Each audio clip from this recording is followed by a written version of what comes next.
यानंतरची बातमी आहे, झाडांवरील विद्युत रोषणाई 7 दिवसात हटवा।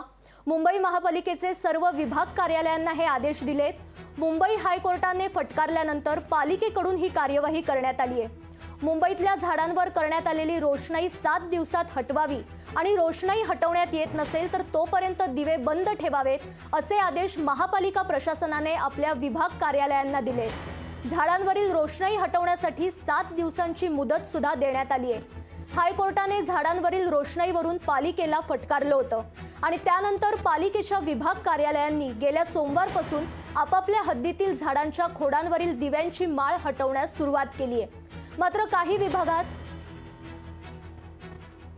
काही विभागात झाडांवरील रोषणाई कायम होती, त्यामुळे पालिकेच्या अतिरिक्त आयुक्त अश्विनी जोशी यांनी ती हटवण्याचे आदेश दिलेत। लोकशाही मराठी ऐका, पहा, जागरूक रहा।